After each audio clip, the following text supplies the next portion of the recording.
Kaninong gutom ang mananaig? Ang gutom sa pagkapanalo ba ng Eco Proud? Or ang hunger ng RQ Kaito to totally dominate all of the teams ngayong Season 3, Igan? At kung kayo din naman ay merong Mikasa. gutom, pwede din naman kayo kumuha muna ng pagkain. Ang aga na patayo Ano ako sa aking nangyari upuan. doon? Men, Wala gutom.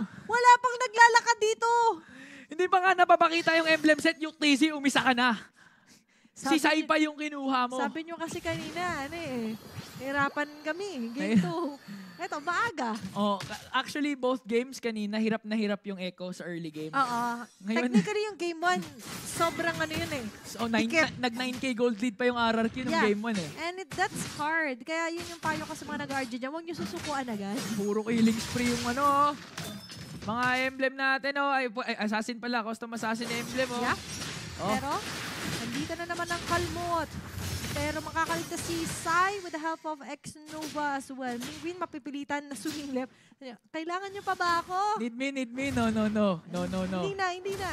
Ang kagandahan dito sa lineup ng RRQ Kaito is they can rely once again kay Ferds in terms of initiations. And if ever pumasok etong sila James or setup from Ishkael, meron silang X-Nova na Ruby na pwede namang i-disrupt yung pwedeng gawin ng Eco Proud. May Denjiro hindi pa rin nila nakita na nandun pala si Aizawa. Oy! Si James! Grabe naman yung outplay niya dun! Nadali ng Yuzhong. Anya, grabe yung siya energy niya dun. Oo sinalo lahat ni Denjiro eh. Yung akala mo si Denjiro dapat yung makakalamang dun. Nabaliktad si James pa. And remember, may petrify din kasi siya. Si James na already, it came in handy the moment that he needed it the most. And right now, sakto pag-respawn ng first turtle. 4 na miyembro ng Eco Proud ang nasa vicinity habang si Sai hindi rin naman siya basta-basta makakabukod ng linya. Oo. Bantay sarado kay Yuktizi. Bantay sarado muna yan. Talagang expect natin. Dapat nga si Yuktizi hindi makaka first blood ng 30 seconds eh. Pero si Yuktizi yan eh. At ngayon Echo, focusing Meron ba muna sa tayong buffs. record doon? Fastest first blood? Fastest first blood eh, no? Diba? Parang, ito na ba yun? Hindi pa ako sure eh. Mamaya, masusure natin yan. Sige, check natin. Pero sure ako contender yung ginawa ni Yuktizi kanina. He's a strong contender for that one. Pero ko-contest to ng RQ Kaito. Pinalakad lang ni Ishkael. Oo. Okay, pinalakad.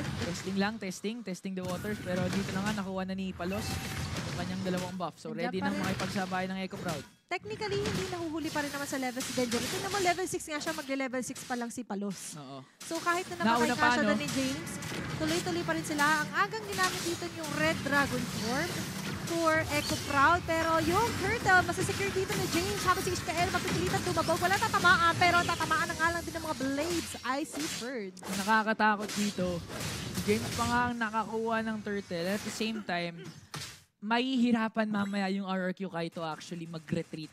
Kasi may Fanny na hindi nila mako-contain. Yeah. Although may Ruby sila na pwedeng mag-don't run Wolf King tuwing papasok yan. Ang nakakatakot kasi, pag pulado na yung mga member ng RRQ Kaito, si Roger pag nag-wolf form, ano yun eh, pabor na pabor sa kanya eh. You know what will happen, pero you don't know when. Oo, yun na lang eh. Yung when na lang eh. Hindi nga Oo. if eh. When yung tanong eh. When. And right now, ang bisa nga ng Hunter Strike for James. And ngayon, Stalker pa. ang nasasabi natin na malaking nag-epekto, tignan mo, 4 silang bumantay kay Denjiro. Diba? The formation right now for RQ Kaito is very defensive na nga lang din against Eco Proud, knowing na napaka-sneaky din ng pwede maging galaw nga ni Palos. And even Ishkael. Diba? Ang ganda ng control niya earlier, leading them to 2 takedowns against RQ Kaito. Talagang bantay sarado muna si Yuktizi eh. Kasi nung game number 2, medyo napuruhan yung XP tsaka gold day nila. Hindi masyado naka-roam around etong si Yuktizi. And apart from that, si Sai din nung game number 2. Ang bilis niya! Ayan na naman, si Palos. Makakasalubong na nga lang si Denjiro. Pero First. dispersion play. Hahabol pa rin naman dito si Denjiro. Palos will fall. Hindi niya in-expect na naka-ready pala doon si Mingguin. And James right now going in. There's a vertical play. Pero aabante pa rin. Grabe yung tapang. The Shy energy is enough na nga lang din ba para masustain yung sarili niya. Pero napakasakit na nga lang din yung epekto talaga ni Mingguin.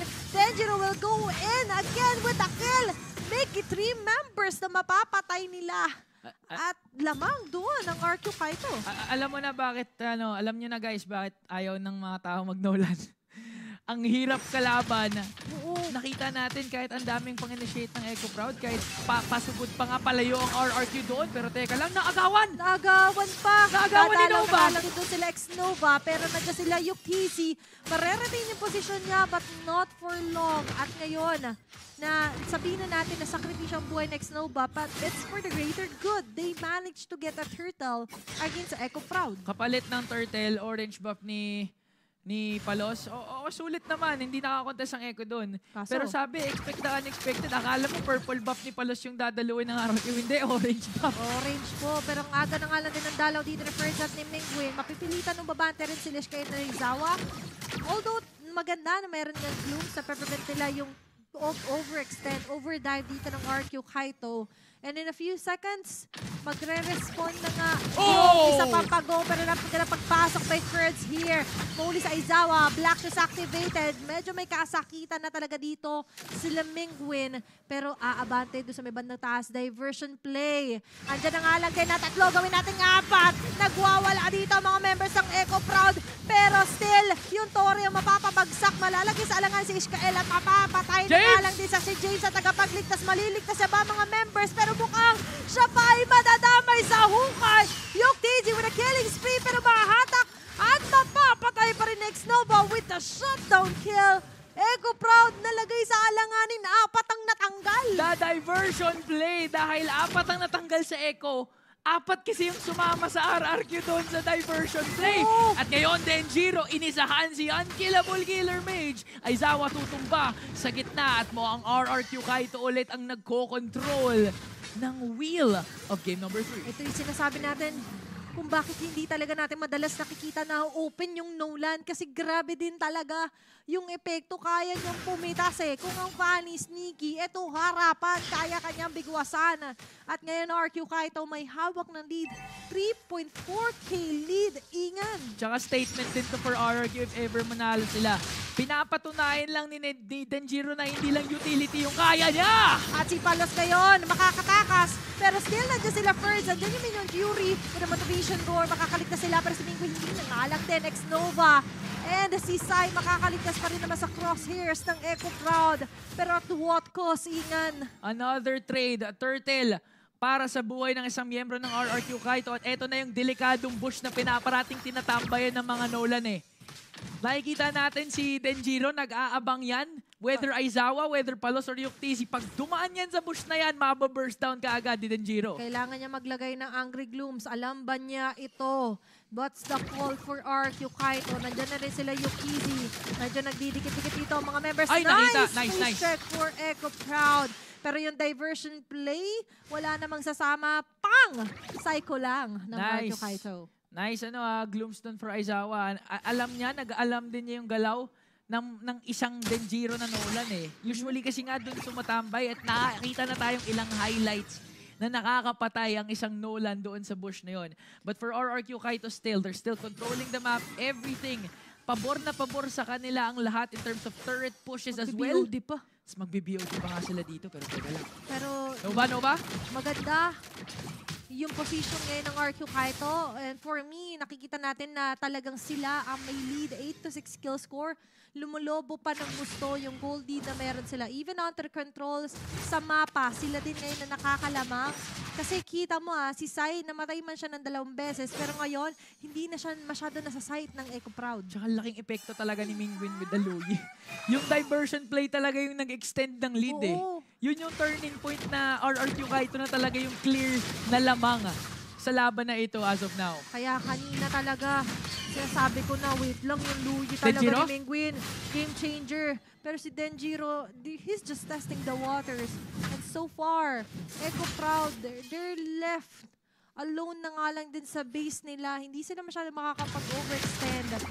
At ngayon, medyo delikado na naman ang buhay nila at nag-respond na ang unang pagong. Black Shoes na proc na agad from Aizawa. Na-proc yung Black Shoes crucial to Ishkael. Pumasok mo naman ng One Fury. Pero walang tatamaan. James ang pipilitan mag-Red Dragon form. 2 ang mapepetrify. Nandyan yung play. Pero yung damage ay hindi magiging enough para makapatay. Ang members ng Echo Proud may salubong pa nga na mangyayari.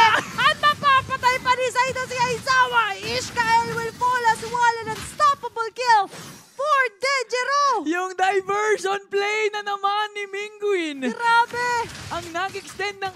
sa lamangan. Walang trade ang mga Orcas doon. And the best part is RRQ.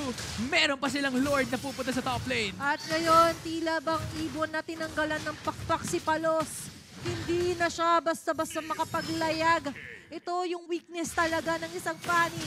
No purple buff. Talagang hindi siya mag-activate. Hindi siya basta-basta maaasahan pa pagdating sa team fight. RRQ ngayon focusing on the middle lane turret at kayang-kaya nila ito papagsakin ng Xnova. Umahanap ng angulo para makaset. Kinamit na nga onto Ishkael. Uy, pero itutuloy nga ba ni Denjiro? I don't think so. Aantayin nila yung Lord Ingan. And this might be the last push na nga lang din na kailangan ba ng RQ Kaito.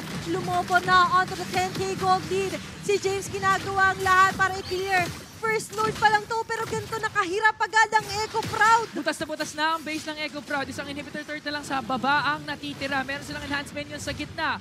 Will they be able to tower lock or at least get a kill? Pero disiplina muna para sa Kingdom. Grabe din kasi yung passive eh. Pag nagdidikit-dikit sila because of that blue yiingan. Yung rotation Yung dispersion, vacuum eh. Naba-vacuum lahat eh. Diba? At hindi lang siya basta vacuum, may damage din po kasi. And looking at the gold or top 2 gold earners right now is from the side of RQ Kaito. Habang ang Echo Proud ngayon ay medyo onto the low side dahil nga hindi na nga sila makalabas. Even Palos na in-expect natin for a Fanny na maaga sana makapag-snowball ay hindi nangyayari. Diversion play dito sa orange buff. Nandiyan sila Denjiro. Aagawan nila si Palos. Ang kagandahan naman dito sa side ng Echo Proud is kinakailangan ng RRQ ng Lord para ma-end tong laro dahil meron nga silang Lilia na sa kamay ni Aizawa. Alam naman natin na in terms of tier wave, superior ang isang Lilia, mas lalo na pag nakapag-hit. Kaso hindi kasi yung clear wave ang kailangan nila. They need kills right now and they cannot provide that so far kasi nga kinakapos talaga sila sa finishing move. And even Ishkael, wala siya masyadong nahuhuli.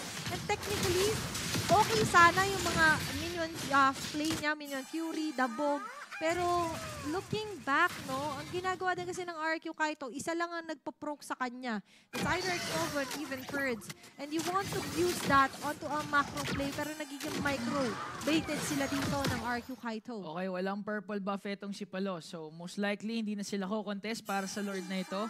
Naniniwala sila na kayang-kaya nila depensahan ang potential push na pwede gawin ng RRQ Kaito along with this Lord.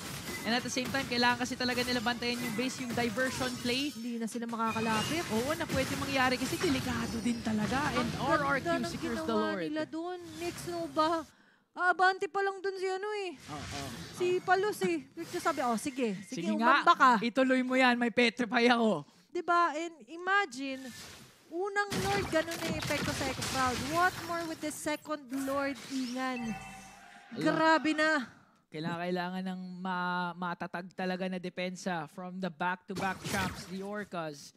If they can pull this off, napakagandang feat ang kanilang ma-achieve as the streak enders ng streak ng RRQ Kaito. Pero ito na nga, nag-conceal na si Xnova. Umaabante na, Denjiro, pumasok rin! Si James ang pipilita gamitin na nga lang din yung kanyang Dragon Form. First, medyo pula ng buhay, pero mukhang gusto na tapusin yata ito ng RQ Kaito. Makakasurvive. May isang tatama ng Minion Fury. Matutunaw man yung Lord. Pero kita mo naman halos mapulahan. Halos! Mahirapan. Gusto talaga dito ng Echo Proud. Madedepensa nila, yes. Pero yung TZ, medyo napalalim siya doon. Uy, Torn Apart Memory, munti ka na. Pero eto na yung sinasabi nating defense potential ng Echo Proud. Walang napitas sa kanila. Nawalan nga sila ng inhibitor turret sa baba. Pero that was a level 2 Lord in the hands of RRQ. Pero na diversion play! Nako, nahuli to si James. At mukhang ito na nga yata ang katapusan ng Echo Proud. Dahil isa-isa na sila pinapatumba. Make it 1, make it 2, make it 3. Apat ang mawawala. Si Aizawa matitira. Pero RQ Kaito tatapusin ang laban na to with a 2-1 score. Not 1, 2, 3, 4, 5, 6, 7, but 8 wins para sa Kingdom as they take down the defending champions. Grabe! Sneak peek na ba to, Ingan? Ito na ba? Ito na